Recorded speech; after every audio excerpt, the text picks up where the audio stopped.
Time, so let's get started.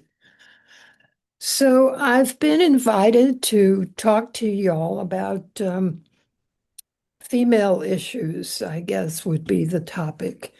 And since I've been working on treating those for, lo and behold, about 30 years, um, I have a lot to say.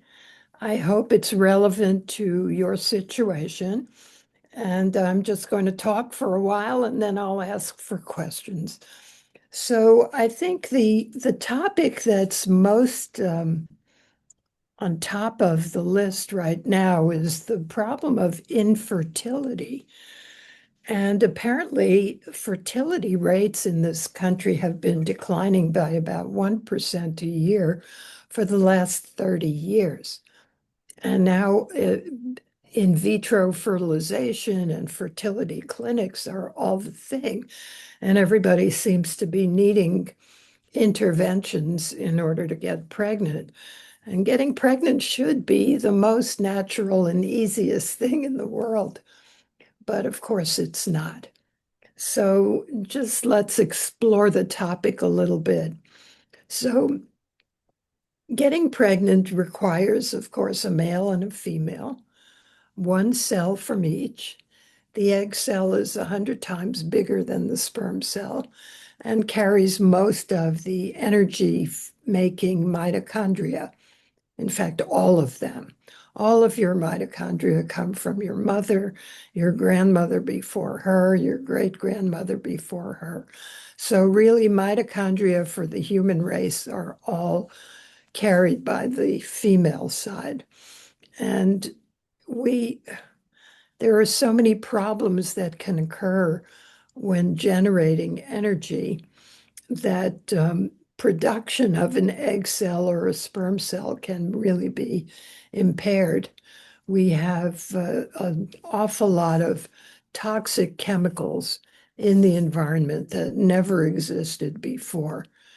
And so they have unpredictable effects and never do anything good for us.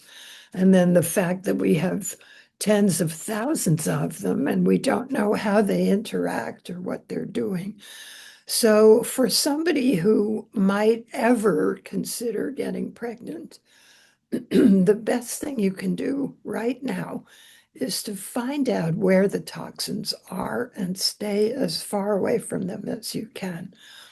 So I'm going to introduce you to a website that will become your best friend.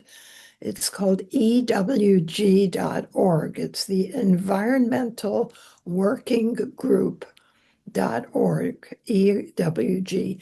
They carry the Dirty Dozen, which are the 12 worst foods in terms of toxicity, and the Clean 15, which are the ones that have the fewest pesticides and fertilizers and are more natural.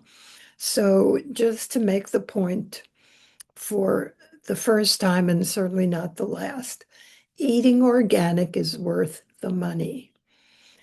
What they do to our food supply is unconscionable. We grow wheat, we grow corn, we grow soybeans on gigantic farms that only grow one thing. And the soil is used over and over and over again so that all the nutrients are lost. The other thing that they do wrong is they till the soil. They come with these big tractors and they plow up the land. And that may sound like a good idea, but what it actually does is it exposes the live soil to sunlight and air, which dry it and kill all the microbes, the beneficial microbes that we need in the soil. So the soil is depleted. They throw some chemical fertilizers on it, and then they throw tons of poison to kill plants that they don't want. They call them herbicides. And the only reason they don't kill the wheat and the corn and the soy is because those crops are genetically modified to tolerate the toxins. So And then they spray them again with toxins when they harvest them to desiccate them and dry them out. So our food is not really food. It is highly toxic. And you would be well advised to start eating organic from this moment on. What you accumulate in your body is going to wind up in your baby. So please, the fetus is the toxic sink, and nobody wants that. It can affect their brain, their intelligence, their liver, their kidneys, everything. And we want to give our babies the very best start that they can have. So eating real food is super important. What do I mean by real food? I mean food that your grandmother would identify. So a cabbage is a cabbage. When it's made into sauerkraut, it's not a cabbage anymore. But actually, sauerkraut is a bad example because that's a good food. But anything that comes in a can or a bag or a box is really not food anymore. It's been processed, and usually all the nutrients are taken out of it, and they might sprinkle a couple of vitamins on it and call it enriched, when first it's been seriously impoverished. So when we talk about food, we need building blocks to make a proper baby. We need protein, we need carbohydrates, and we need proper fats. So fats are a big deal. They're giving us mostly fats from seeds, and seed oil is not stable. And all these oils are being used to make cell membranes in your body and in the baby's body. So you want high quality fats. So what are those? Well, avocado oil, olive oil, butter, even tallow, fish oil. Those are the best fats to cook with and to use in your food.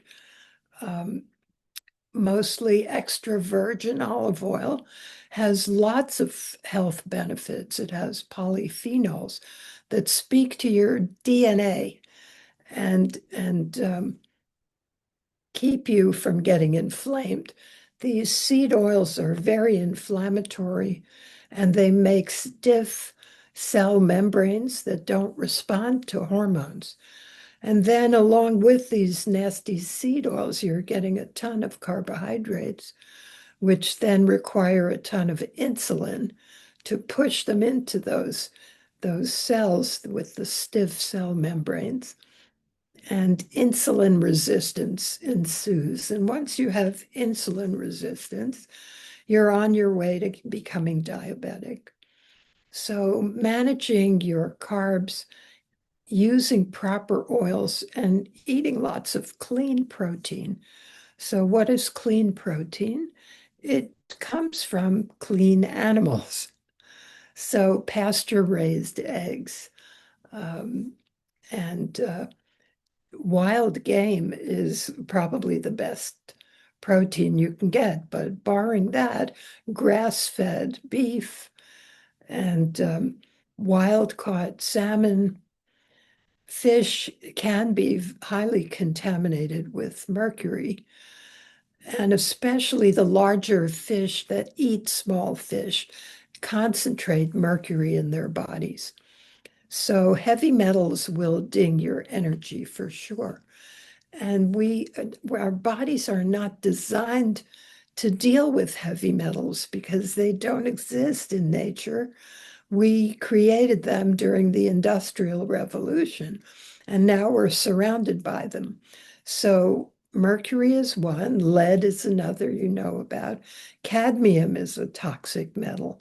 That's found in cigarette smoke, in automobile exhaust, and now, of course, it's in the food supply because once a heavy metal is vaporized, it goes into the air and then it comes down with the rain, goes into the soil, and the plants take it up.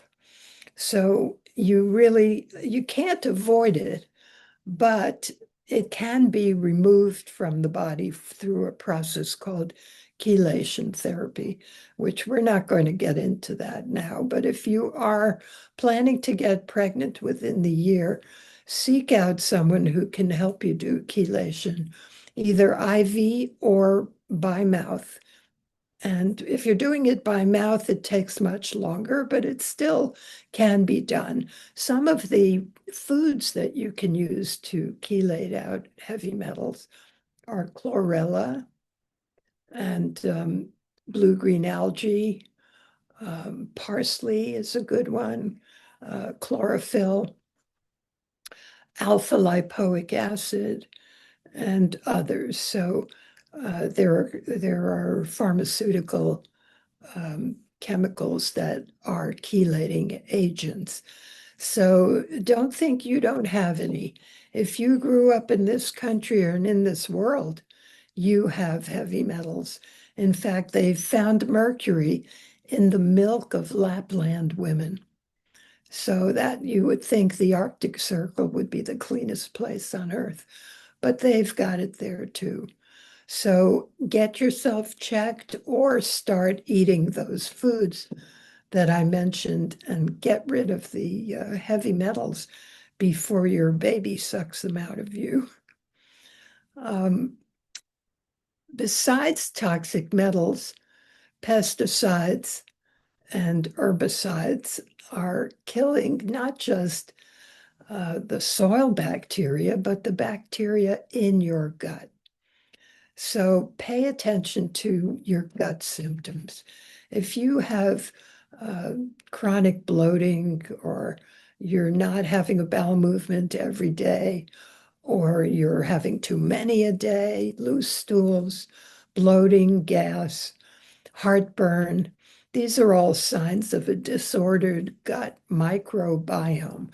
So the microbiome is all the bacteria that live in your gut. And when you're eating good food and feeding the microbiome, your gut will behave itself and your health will improve and your energy will improve. So I just saw a lady who has one bowel movement a week. She's anxious. She's can't sleep at night.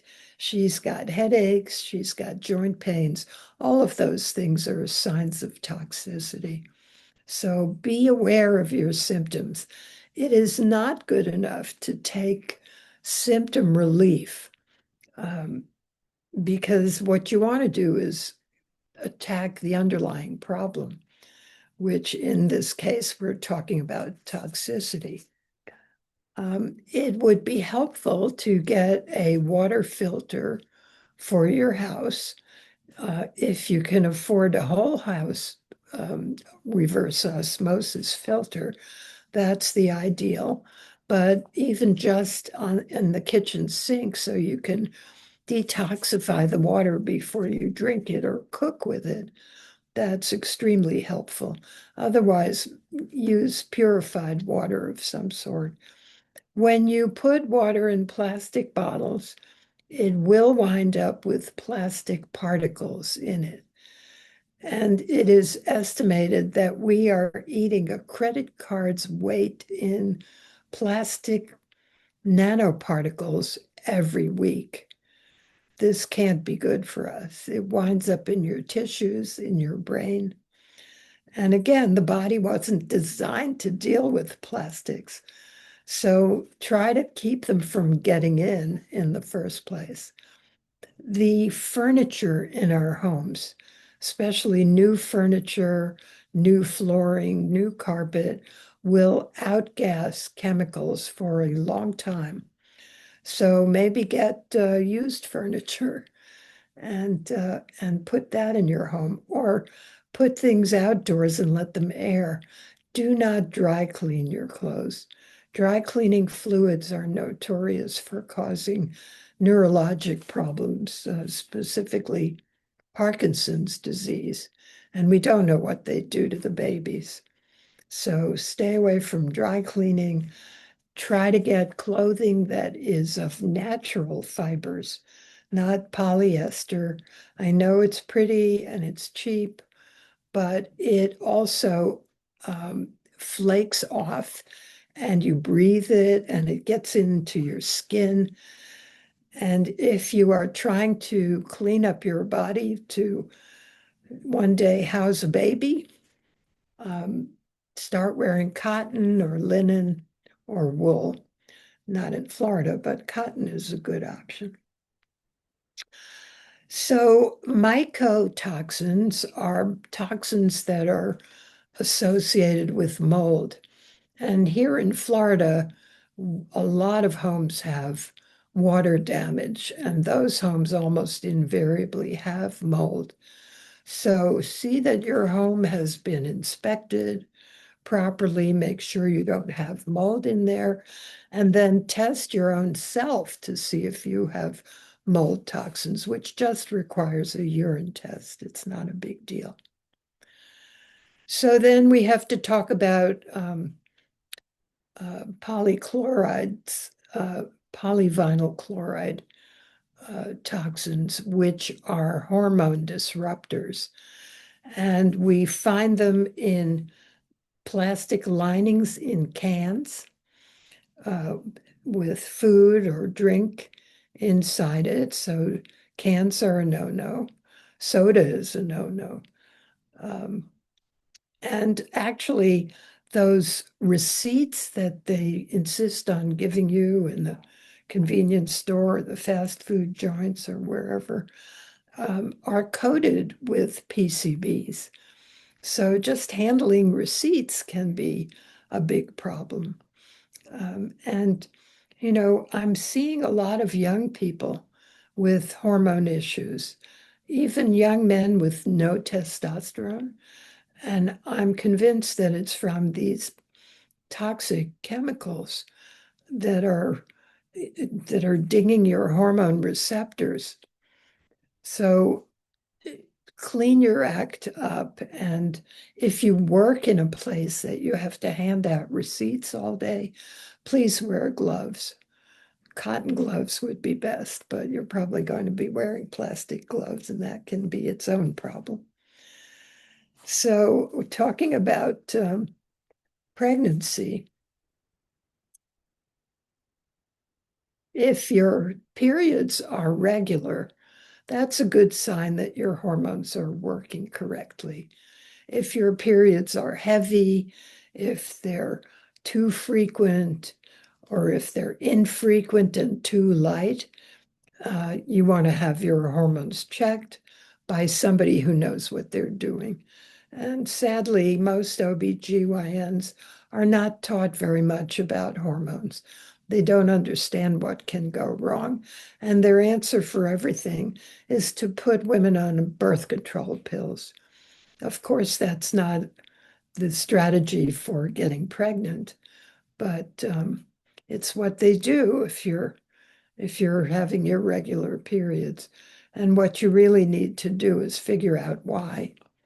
The most common problem is stress, because stress increases your cortisol levels.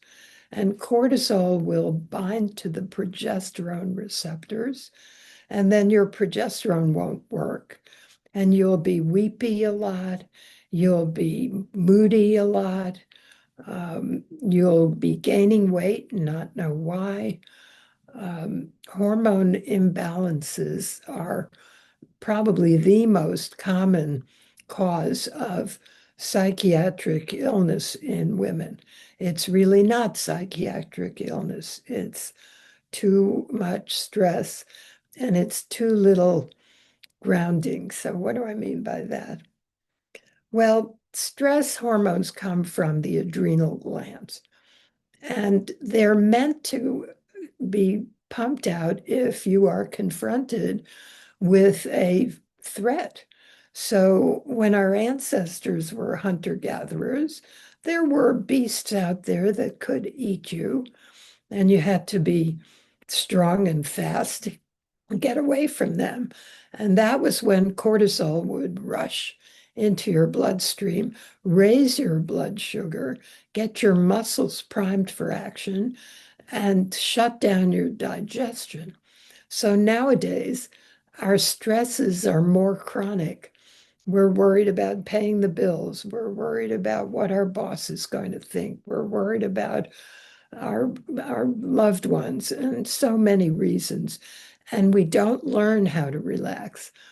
So our cortisol levels are chronically high, which makes our hormones, our sex hormones, not work correctly. And we really need to develop stress management strategies. Um, the best thing you can do when you're not stressed is to learn how to handle stress. So meditation to me is the best way to do that. It's free, it doesn't take much. It takes dedication, it takes discipline, 10 minutes a day, maybe twice a day. Learn how to let go of everything. One of the things that people think they're trying to do with meditation is to shut off your mind, and that is not going to happen. Your mind does one thing, it thinks, but your mind is not the boss. Even though they taught you that in school, your mind should be at the service of the real boss. So that would be your spirit, your soul, your consciousness.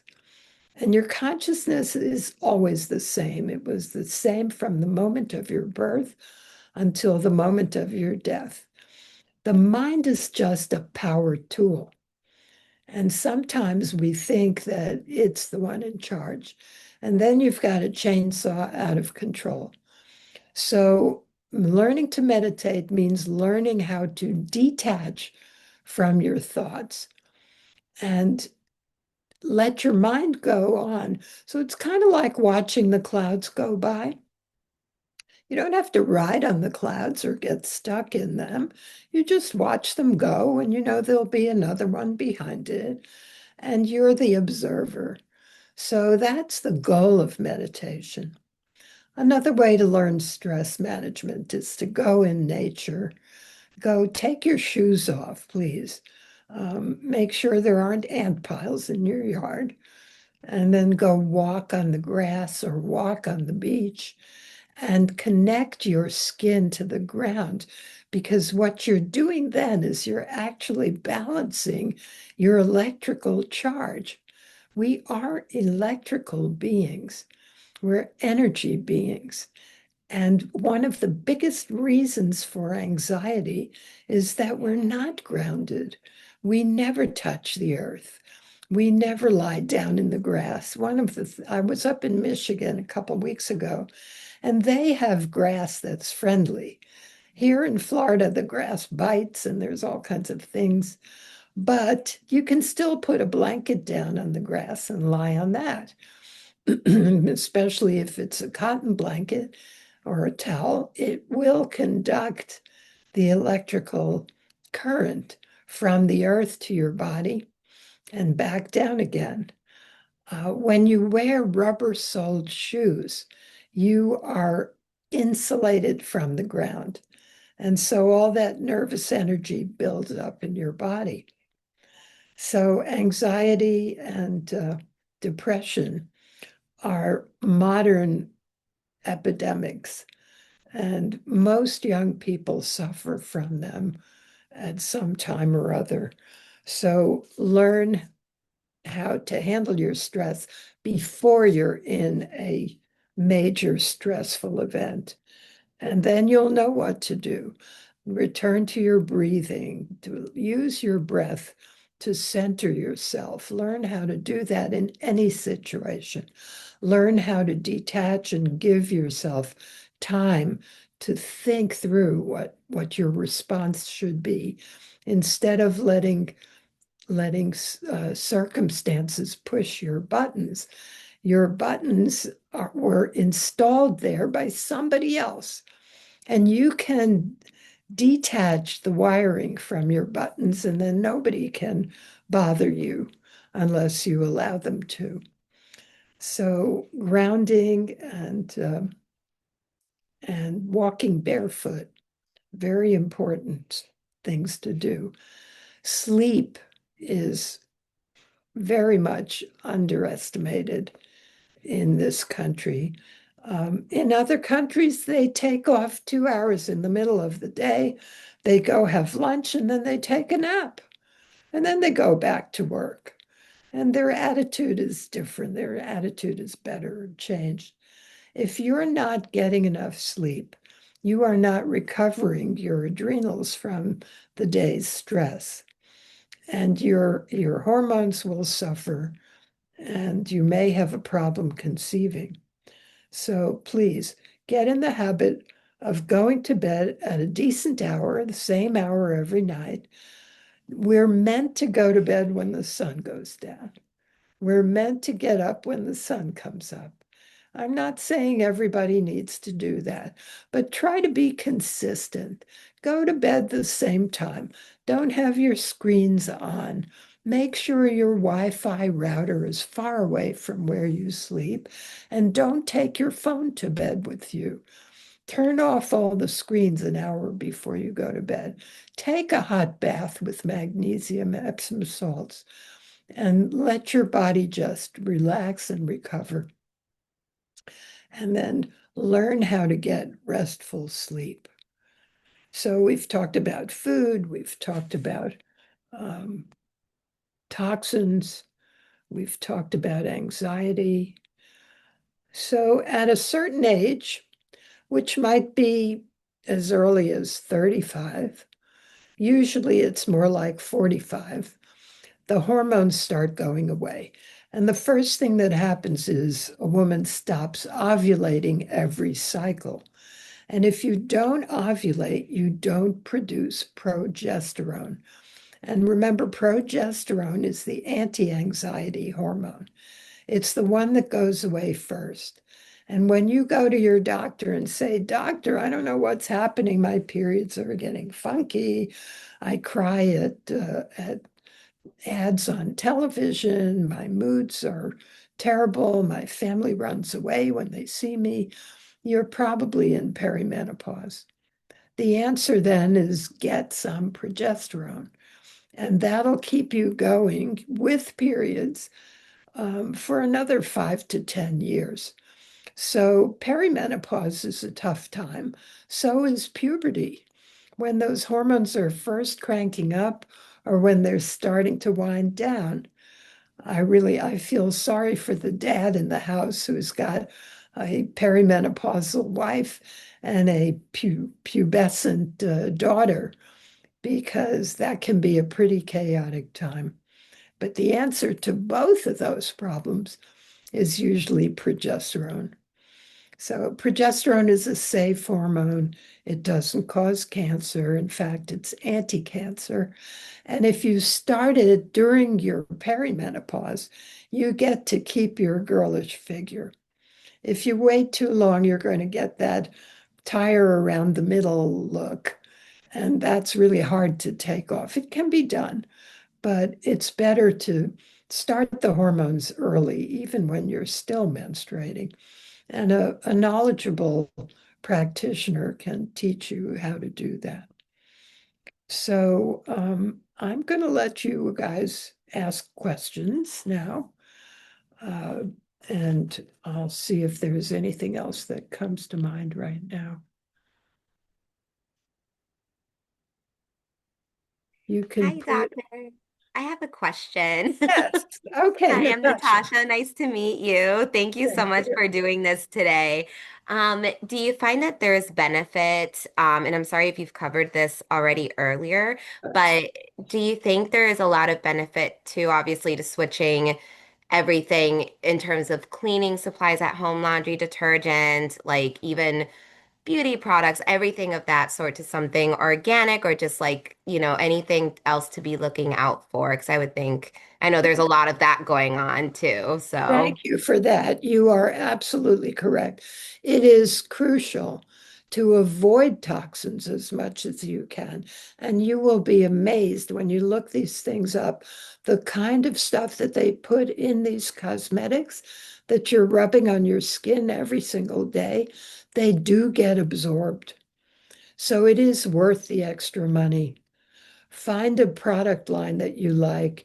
I like Eminence from Hungary Hmm. for cleansing products and moisturizers and whatnot. I don't know if they make the actual cosmetics, but they do make wonderful cleansing products. And I'm sure there are others. Like I said in the beginning, Environmental Working Group, EWG.org is really where you'll find the answers to that. And yes, it is worth it because otherwise you're going to have to detox continually if you're constantly using these products with these toxins in them. Thank you so much. Oh, you're more than welcome. I'm happy to take more questions. So, okay, here's a question. What are the best supplements for preparing a body for a pregnancy? So, I'm going to go over the most commonly deficient um, uh, vitamins and minerals because they make a huge difference for a baby. So, with my patients, every single patient that comes in this office, the first thing I tell them to start taking is iodine. Why iodine? Who knew about iodine? Well, for a long time, we didn't have to worry about it, but they do supplement, they put it in salt, iodized salt. And they used to clean baking tins, baking pans with it in industrial bakeries.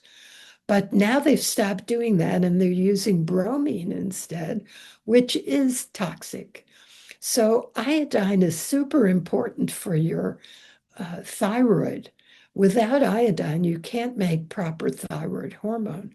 And without proper thyroid hormone, your baby's IQ is going to be a lot lower. Plus, you might have problems like constipation, weight gain, hair falling out, thick, dry skin. Your brain doesn't work as well. So, iodine is at the top of the list. Next on the list would be B vitamins. With a lack of folate, not folic acid is a synthetic form of folate. Folate is found in foliage and greens. So eating greens can give you that. But without enough folate, your child may be born with spina bifida, and that can make them a cripple for their whole lives. So it's so easy to take a B complex vitamin every day. Magnesium is also required for detoxification and for proper bowel function. Remember, every time you go to the bathroom, you're detoxing. So you want to go at least once a day for number two, and more than that, of course, for urination. But you want to keep your kidneys and your bowels happy. So magnesium will help a lot with that. And eating the greens will also give you fiber that helps to bind toxins and have them exit quickly from the body. The liver is super important. You want to support liver function. There is a wonderful homeopathic called Drainer that you can just take a few drops every day and it helps support liver function. If you don't have that, you can use an amino acid called N-acetylcysteine, NAC, it's called, or NAC, some people call it. And if you take that, you don't have to take it every day. But really, if you're planning to get pregnant, do take it every day. It reduces inflammation in the body and it can really help your liver detoxify. Vitamin C. Vitamin C is something that we do not make in our bodies. That's why it's called a vitamin. So, vitamin C every day. Now, how much? Just just enough that doesn't give you loose stools. Vitamin C is known to cause loose stool, and that's not a problem. So, but it's a way to know how much to take. So if you start with 250 milligrams, and that's fine for you, try 500 milligrams. And if that's too much, you can go back down. But you can actually take more vitamin C if you use a powder or open the capsules and put it in your water bottle. And that way you're not dumping it all at once and you can actually take more. Um, I just bumped out. Oh, I know why. My phone is trying to get to me and I'm going to turn it off. So those are some of the big ones. Let's see. So again, clean protein, healthy fats. Um, Eggs are a great source of B vitamins. Whole grains are a good source of B vitamins, but our refined grains, our white bread, our crackers and pastas that aren't made from whole grains are actually costing your body vitamins. So let's see, what else can we do there? Those I think are the most important. If you get a quality multivitamin, it's also going to have minerals in it. Minerals are harder to digest and absorb. So taking a good mineral supplement, take it with meals because minerals need acid in order to be absorbed. And oh, I forgot to mention, chronic medications can really ding your system, particularly acid blocking agents. Because if you have heartburn, your body's trying to tell you something. Try to figure out what that is. I'll bet it's something you're eating. It's probably wheat, is the most common cause of heartburn, but other foods can cause it too. And you can be a detective. Wheat, dairy, and eggs are the most common food allergens. And why is that? Because the cows and the chickens are eating the GMO grains and those bad fats. So their products are not going to be as healthy as if they were grass-fed and non-GMO. So I hope that answers your question. I'm sure there's a lot more I could be saying. Okay. Patients currently going through in vitro fertilization, I would say the same thing to them that I would to anybody. You want to clean the house, being your body. Your body is going to house a baby, and that baby is going to be like the giant parasite that can only grow by getting nourishment from you. So it behooves you to eat the best quality food you can, to exercise. Exercise stimulates sweating. Sweating allows toxins to come out through your skin. So, people go to saunas and red light therapy and all this stuff, but we have free red light therapy, in fact, full spectrum therapy. And when we go outdoors every day, the sunlight is not dangerous, it's dose related. So if you have dark skin, you're much better adapted to go out in the sun. If you have very white skin, if you're a redheaded Irish girl, then you may only be able to do 5 minutes, but that 5 minutes is worth it. And then little by little, your pigment will darken and maybe you'll be able to stay out a little more. Slathering sunscreen, especially chemical sunscreens, on your skin is a bad way to protect yourself. The better way is to put on a cotton shirt and a hat. So, use your smarts. They're trying to sell you stuff. That's not good for you and that's not good for baby. So stay away from that. So, okay. Uh, is there a way to prepare the body for pregnancy? I assume when you stop taking birth control after an extended period of time. Well, when you stop taking birth control, your body has to get the message and recalibrate itself and start the clock again. So the most important thing is, again, getting reliable, consistent sleep because that sets the metronome. And your pineal gland in the middle of your brain controls melatonin release. And that tells your body what's day and what's night.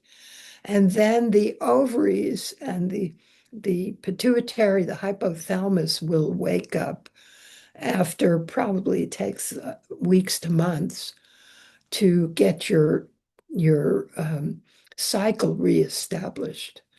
So first you have to detox from the birth control, which you can do with what we talked about already. The B vitamins, magnesium, vitamin C, exercise, sweating, and and avoiding other toxins. And then let your body come back to itself. So there's no magic bullet, but time will let that happen. And then the IVF, you have to do in vitro fertilization if your tubes are blocked. So people who've had serious infections in the fallopian tubes often cannot passage an egg from the ovary to the uterus because the tubes are blocked. And in that case, you need to do IVF. But I'm believing that a lot of women are needing IVF because they're so toxic. And so clean yourself up either way, whether you're doing IVF or not, baby will be healthier um, to okay, the next question. Do you believe peptides could be used to help prepare your body? I don't think we really need peptides, but for sure, if you are obese, it's a good idea to lose weight before you get pregnant.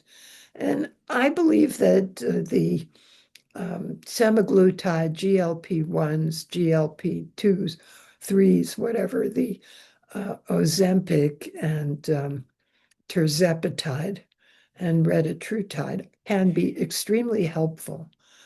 But I would caution that problems happen because the dosing in the commercial preparations of these peptides start way too high.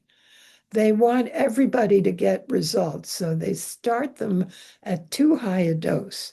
And my belief is the lowest dose that works is what you want. So I usually start my patients on half of the usual starting dose and then let them use it for a few weeks to see if they can lose weight on the lower dose. Higher doses can really be a problem for digestion. You can get terrible infections, and it's not a good idea. So, again, find someone who knows what they're doing to help you through it. So, let's see. Men also need to detoxify. So, like I said, a lot of young men have hormonal problems because of plastics and pesticides. Oh, I was listening to a nice podcast the other day. There are certain foods that can bind plastics and not allow them to get into your body. So we know that they're in water, they're in air, and they're in food. So the foods that are particularly helpful in this regard are okra, which not a lot of people know about or know how to fix, and maybe even fewer like. But dragon fruit is a really good thing. If you eat a half a dragon fruit every day, you will be detoxing a lot of plastics from your body. So that's something I just learned, and I think it's wonderful. So yeah, I don't think other peptides are particularly helpful. But oh, here's a peptide that you'll like. It's oxytocin. So oxytocin is produced in the brain, and it is the love hormone. It's also the hormone that makes you go into labor. So what a nice design. Mom is put into labor by the very hormone that's going to make her instantly fall in love with her baby, and it floods the baby's body at the same time. So, what a grand design. That is a peptide, too. So, oxytocin allows a woman to have orgasms and allows her to fall in love with her partner. It's really the love peptide. And that one that one is very helpful. So, vaccines. Ah, that's a really hot topic. And when I grew up, we got maybe 7 or 8 vaccines. I was part of the polio trials, and I remember getting injections at school of if I got the placebo, so then I had to get the real polio vaccine. So I was not a big fan of vaccines back then. I think vaccines are definitely have their place. We don't have polio anymore. We shouldn't have measles. We shouldn't have mumps. But I do believe there are way too many vaccines being given to babies. If mom doesn't have hepatitis, why give baby 3 shots for hepatitis B? That seems just doesn't make sense to me. I would look very closely at the vaccine schedule. I would talk to your mother. I would talk to your grandmother and pick and choose. And don't give multiple vaccines in one day, especially if your family has a history of vaccine injury or detoxing issues like high homocysteine or genetic modifications like MTHFR. Do not give vaccines in multiples to those people, and don't ever give vaccines to a child who's sick. So that's just common sense. So I think there are too many vaccines. I would not give any baby a COVID vaccine. I wouldn't give COVID vaccine to anybody at this point. There are much better, easier, safer ways to treat COVID if it happens. And vaccination is not the right thing in that situation.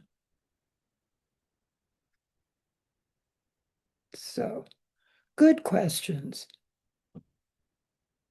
Anybody else?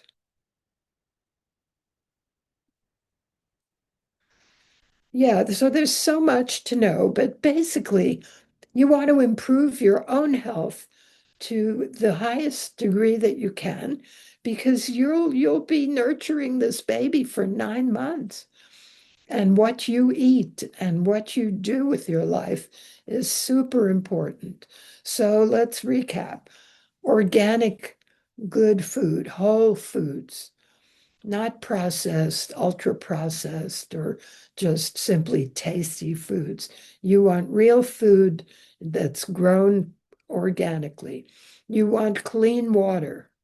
You want clean air to the extent that you can control it.